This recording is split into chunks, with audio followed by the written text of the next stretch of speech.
heard the president just a moment ago saying that we've had some very strong results today. We have now entered the third week of this war against Iran. With your insights and background, your thoughts on where the U.S. and Iran stand at this point? I think we continue this air campaign. We can continue it indefinitely. We're still hitting targets, and apparently our target generation mechanism is effective. We're still finding targets to strike, and that's the key factor in keeping the air campaign going. We don't know if it's going to be sufficient to cause the Iranians to cry uncle, give up on closing the Strait of Hormuz and say, help us, we just want to save our country, we give in.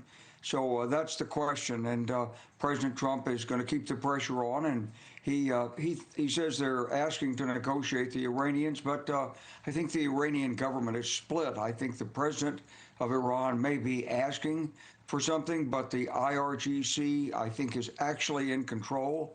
And as far as we can tell, there are a bunch of hard-nosed zealots who have waited for a long time for a chance to get a shot at America and Israel, and they don't care what they sacrifice to do it. So this might be a tough problem to solve diplomatically. And General, the Pentagon is sending the 31st Marine Expeditionary Unit aboard USS Tripoli into that region. We understand those units generally carry a little more than 2,000 Marines, armored vehicles, helicopters, attack jets as well. What kind of missions would you expect this unit to execute? Well, this unit can conduct, as you said, raids, but they can act to go into one of the islands there in the Straits, one of the small islands, like one of the Ton Islands, and seize it. They can go after a launch site on the ground, but they can't hold much terrain, and they can't do a lot of different islands simultaneously. So they're the opening wedge. They're the start of getting prepared to do something about the Strait of Hormuz. If President Trump has taken out the military assets on Karg Island, and the idea is the Iranians would look at this and say, oh my God, we're going to lose Karg Island. Okay, we'll open up the straits. So there's an implicit bargaining effort there. If that doesn't work, then we're going to have some support to go through the Strait of Hormuz and clear the northern coastline of the Persian Gulf. It's a big area, Natasha. It's about 500 miles long.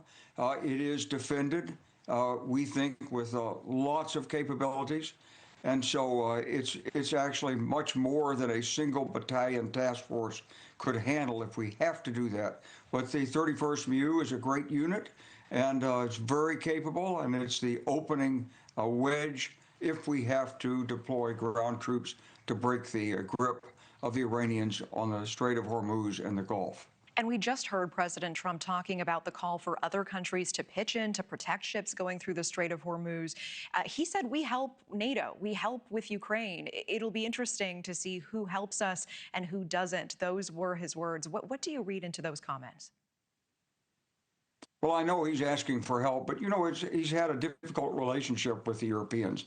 Although he says he's really helping Ukraine, they feel he's really not helping that much. He's just released sanctions on Russian oil, which many of the European countries disapproved of.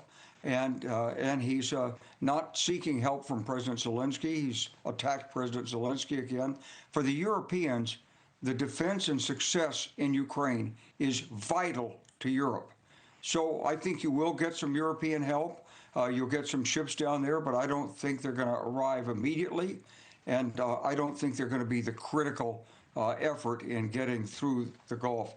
What you've got are small boats, you've got ambushes from the shore, you've got drones coming in, possible cruise missiles that could be launched. We'll be in the air trying to stop that, but it's usually not possible to prevent it all, as we see today. Still strikes on Israel, still strikes on our friends in the Gulf. And so it argues that we're probably going to have to do something more than simply escort ships through the strait. I hear that. A retired U.S. Army general, former NATO Supreme Allied Commander. May I never forget it, Wes Clark. Thank you so much, as always. Thanks, Tasha. Good to be with you. Thank you for watching. Subscribe below and download our NewsNation app right now on your phone, and you will get fact-based, unbiased news for all Americans.